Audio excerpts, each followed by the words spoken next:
L'idée aujourd'hui, c'est d'instruire en fait un premier bilan sur la problématique des lanceurs d'alerte qui, comme vous le savez, vient d'être largement enrichi par deux nouvelles lois, enfin une loi organique et une loi ordinaire,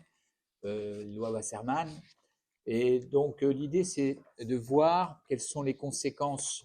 par rapport au statut antérieur et de véritablement valider ces évolutions positives tout en gardant à l'esprit très certainement des principes indispensables. Comme disait, je crois, Napoléon, les principes, on peut faire tout avec, sauf s'asseoir dessus. Et donc, c'est important de bien comprendre que dans cette dynamique de remontée de l'information pour casser un peu le plafond de verre que l'on rencontre parfois,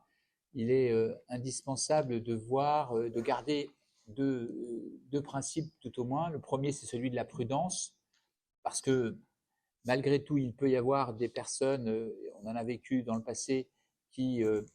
utilisent ces dispositions pour déstabiliser en interne. Et puis, deuxième aspect, bien sûr, l'esprit critique pour pouvoir appréhender, apprécier,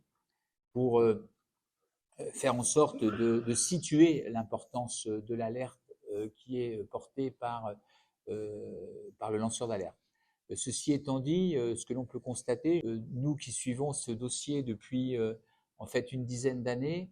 les constats que l'on a faits dans le passé sont encore largement présents, c'est-à-dire que quand quelqu'un se lance dans cette logique pour faire apparaître la vérité, eh bien très souvent, il rentre dans des turbulences qui sont difficilement maîtrisables pour ce qui le concerne. Et très souvent, ces turbulences peuvent l'amener à perdre son emploi, à vivre des vicissitudes qui sont difficilement supportables. Donc,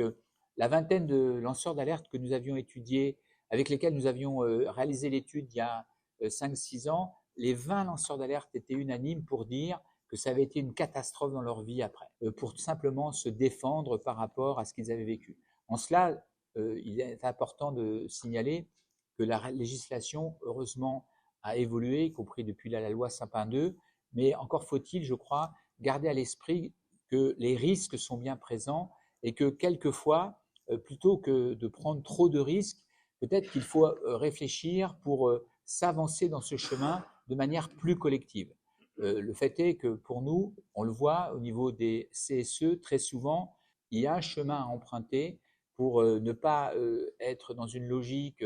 trop sacrificielle au niveau individuel. Et l'action collective peut parfois être, je dirais, offrir un bouclier de protection pour les lanceurs d'alerte.